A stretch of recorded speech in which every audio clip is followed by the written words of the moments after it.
So ఇప్పుడు మళ్ళీ రోజా గారు ఆడుదాం ఆంధ్ర అనే ప్రోగ్రాంలో ఏదో 100 కోట్ల స్కామ్ జరిగిందని సిఐడి కంప్లైంట్ ఆమె చేసే ఉంటుందన్న.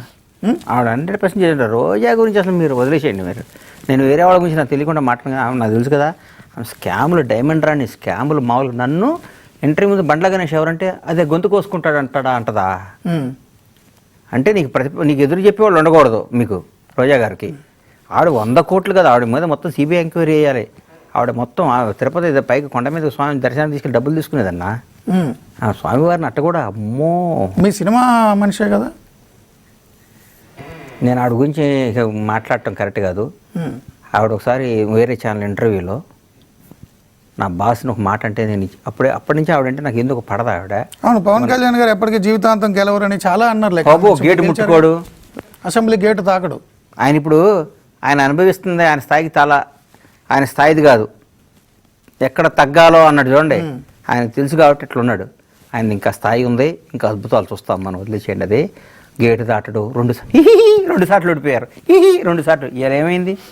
మీరు 175 స్థానాల్లో పోటీ చేస్తే మీరు 2 సార్లు గెలిచారండి. 11. 21 స్థానాల్లో పోటీ చేసి ఎన్ని సార్లు గెలిచారండి? 21 గెలిచాడు. 2 ఎంపీలు చేస్తే ఎన్ని సార్లు గెలిచారండి? ఎవరండి? భారత రాజకీయ చరిత్రలో ఇండియన్ పాలిటిక్స్లో 100కు 100 కొట్టినాడు ఎవడు ఉన్నాడండి? అది మా బాసు.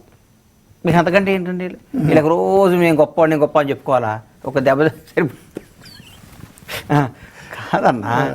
అసలు ఎందుకు అసలు వీళ్ళందరూ ఏం చేశారంటే గౌరవనీయుల మాజీ ముఖ్యమంత్రి జగన్మోహన్ రెడ్డి గారిని ట్రాన్స్లో పెట్టారు.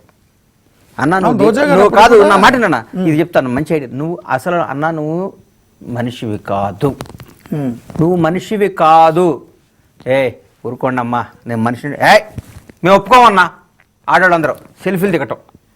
అసలు ఆయన్ని అసలు సెల్ఫీలు దిగి అన్నవటం. అన్నా ఒకసారి చూడు, అన్నా ఒకసారి చూడంటే సెల్ఫీలు దిగటం. వీళ్ళందరూ నువ్వు మనిషివి కాదన్నా.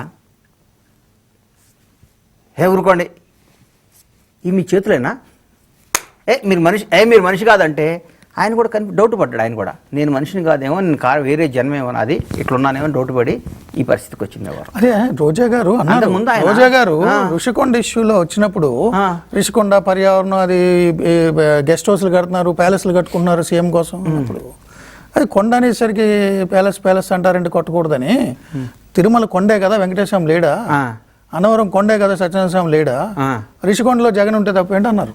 కదా అన్నారు. అదే ఆ మాటలే ఋషికొండ గురించి వచ్చింది.